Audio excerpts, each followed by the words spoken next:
నమస్తే. Welcome to our channel. నేను మీ పద్మావతి. ఈ రోజు మనతో పాటు డాక్టర్ ముల్లపూడి సత్యనారాయణ గారు ఉన్నారు. ప్రముఖ ఆధ్యాత్మికవేత్త మరియు జ్యోతిష్య పండితులు. ఆయనతో మాట్లాడి 2025 సంవత్సరంలో ధనస్సు రాశి వారికి ఏ విధంగా ఉండబోతుందని తెలుసుకునే ప్రయత్నం చేద్దాం. చూసేసేయండి. నమస్కారం గురుగారు. నమస్కారం అమ్మ పద్మావతి. గురువుగారు, ఈ 2025 సంవత్సరంలో ధనస్సు రాశి వారికి జనవరి 1 నుంచి మార్చి నెల వరకు ఏ విధంగా ఉండబోతున్నాయి, మరి ముఖ్యంగా వీరి ఫలితాలు ఏ విధంగా ఉండబోతున్నాయి అని చెప్పండి. మనకి ఈ 2025 సంవత్సరాన్ని విశ్వావసు సంవత్సరం అంటాం. శుభ్రంగా డబ్బులు వస్తాయి ఈ ధనుసు రాశి వాళ్ళకి కూడా. అయితే ఇక్కడ అర్ధాష్టమ రాహువు నడుస్తున్నాడు ధనుసు రాశి వారికి. అందువలన ఎప్పుడు టెన్షన్ టెన్షన్ టెన్షన్, ఏదో ఒక ఆలోచన అనేటటువంటిది ఉంటుంది. అయితే ఈ ధనుసు రాశి వారికి షష్ఠ స్థితిగతుడైనటువంటి గురుగ్రహము శత్రువుల్ని మిత్రులుగా మారుస్తాడు. అంటే ఇప్పుడున్నటువంటి గ్రహాలన్నిటిలో మనం చూసుకున్నట్లయితే ఎక్కడ కూడా మార్పు లేదు. శని మళ్ళీ మార్చి 29వ తేదీ 2024 సంవత్సరంలో మారుతున్నాడు. రాహు కేతువులేమో మే 30 వరకు మారుతున్నారు. కాబట్టి సేమ్ రిజల్ట్స్ కంటిన్యూ అవుతాయి అనమాట. 2024 మార్పులేం లేవు పెద్దగా. గురుడు కూడా మే 30నే మారుతున్నాడు. అందువలన ఈ యొక్క వృత్తి, వ్యాపార, ఉద్యోగ విషయాల్లో ఆదాయాలు ధనుసు రాశి వారికి కొంచెం పెరుగుతాయి ఈ శుక్రగ్రహాలు, ఈ కుజగ్రహాల ఈ సంచారం వల్ల. ఆ తర్వాత శత్రువుల్ని మాత్రం తొక్కి పడేస్తారు వీళ్ళు. వాళ్ళే ఫ్రెండ్స్ అయిపోతారు ఆటోమేటిక్ గా. ఎవరైతే శత్రువు అని చూస్తారో వాళ్ళతోనే స్నేహం అయిపోద్ది అనమాట. అక్కడ గురుడు బ్యాలెన్స్ చేసేస్తాడు అనమాట.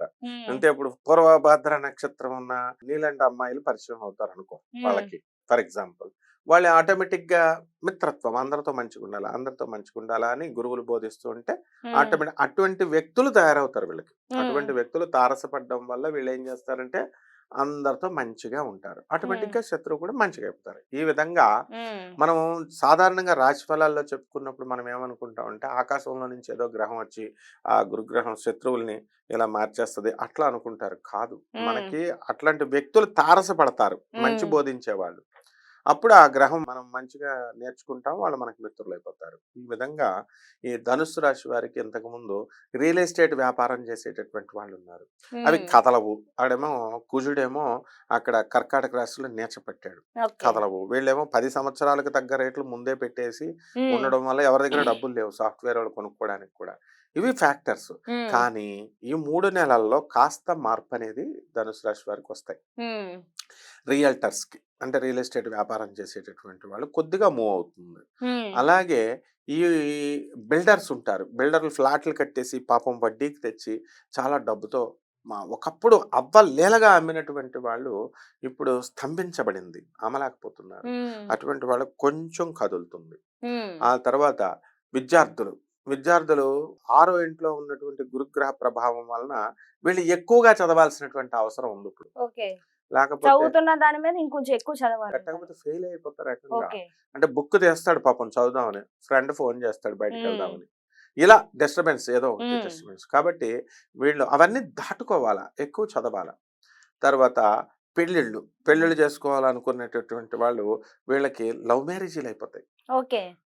అసలే సుప్రీంకోర్టు తీర్పు ఇచ్చింది ఏమని, మేజర్ డోంట్ టచ్ దమ్ అన్నారు. పోలీసులు వాళ్ళు ఏం చేస్తారంటే వాళ్ళు ఎలూప్మెంట్ అంటే లేచిపోవడం, ఎవరి ఇష్టం వచ్చినట్టు వాళ్ళు వెళ్ళిపోవడం అనమాట. మేజర్స్ కాబట్టి పోలీసులు ఏమి ఇంటర్ఫియర్ కారు. దీనివల్ల ఏమైపోయింది, పిలిపిస్తారు అంతే, పెళ్ళైనటువంటి వాళ్ళని పోలీస్ స్టేషన్ పిలుస్తారు. అసలే సుప్రీంకోర్టు తీర్పులు వచ్చినాయి మేజర్స్ టచ్ అని. అలాగే పోలీస్ స్టేషన్ లో కూడా వాళ్ళు పాపం మ్యారేజ్ చేసుకునే దంపతులు వీళ్ళు వెళ్ళారనుకో, మేజర్స్ రక్షణ వాళ్ళే చేస్తారు. పోలీస్ స్టేషన్ లో కూడా పెళ్లి వాళ్ళ ఖర్చులతో చేస్తారు. అలాంటి వెసులుబాటు వచ్చేసింది ఇప్పుడు. అలాగే పోలీసు వాళ్ళు ఏం చేస్తారంటే పిలుస్తారు, పిలిచి మేజర్ అని చెప్తే నీకు ఇష్టమయ్యానా అంటే ఇష్టం అంటే వెళ్ళిపోతారు అంతే. కాబట్టి ఈ యొక్క ఫెసిలిటీస్ ఎక్కువ వస్తే అందుబాటులోకి వీళ్ళు ధనుసు రాశి వాళ్ళు ఉపయోగించారు. ఎక్కువ మ్యారేజ్ తల్లిదండ్రులు కొంచెం జాగ్రత్త చూపించాలంటారు ఈ ధనుసు రాశి వారు. ఖచ్చితంగా ధనుసు రాశి తల్లిదండ్రులు అలర్ట్ గా ఉండాలా. అండ్ మనం ఈ ధనుసు రాశి వాళ్ళకు కూడా చెప్పాలి పాపం.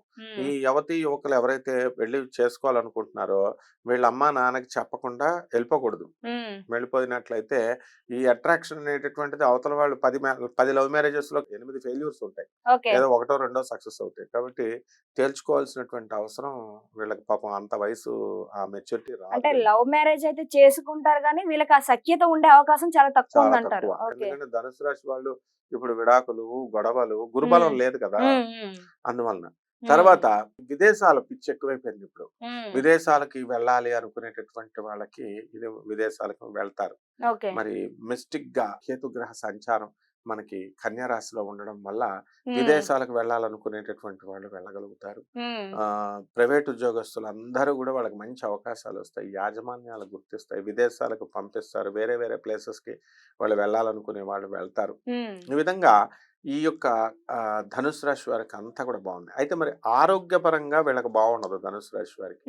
వీళ్ళకి ఏమవుతుందంటే తిన్నది అరగదంటారు చూడు, అంటే ఇండైజెషన్ ప్రాబ్లమ్స్ రావడము, లేకపోతే మోషన్స్ లాగా అయిపోవడము, లేకపోతే తక్కువగా తినడము, ఇలాగా అనవసరమైనటువంటి ఈ యొక్క బ్లడ్ ఎనిమిక్ అంటే తక్కువగా ఉండడము బ్లడ్, ఇలాంటి ప్రాబ్లమ్స్ వల్ల వీళ్ళకి కాస్త నీరసంగా ఉండడం అనేటటువంటిది జరుగుతాయి.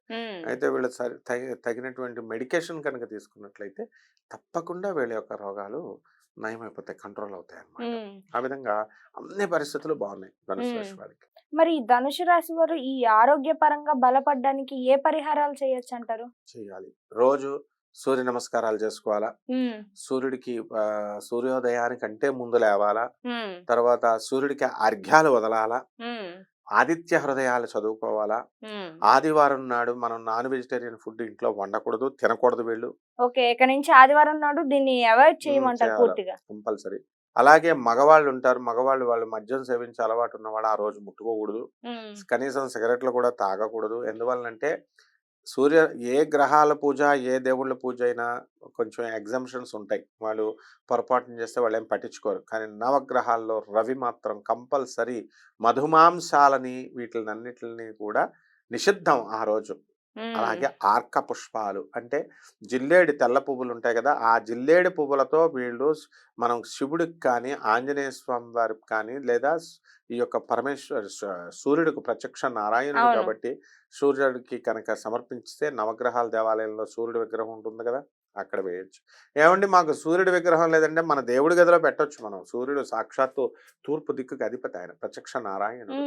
ఈ విధంగా చేసి నవగ్రహాల చుట్టూ చక్కగా ప్రదక్షిణలు చేసి రాహు జపము, రాహు స్తోత్రాలు, రాహుకి కిలోంపావు మినుముల్ని ఆవుపేట రంగు ఉన్నటువంటి వస్త్రాల నుంచి పేద బ్రాహ్మణులకి శనివారం నాడు ఉదయం 8 గంటలకు. దాంతో పాటు పరిహారాలు కూడా ప్రతి ఒక్కరు చేసుకునే విధంగా ఉండే చెప్పారు. ధన్యవాదాలు. ధన్యవాదాలు.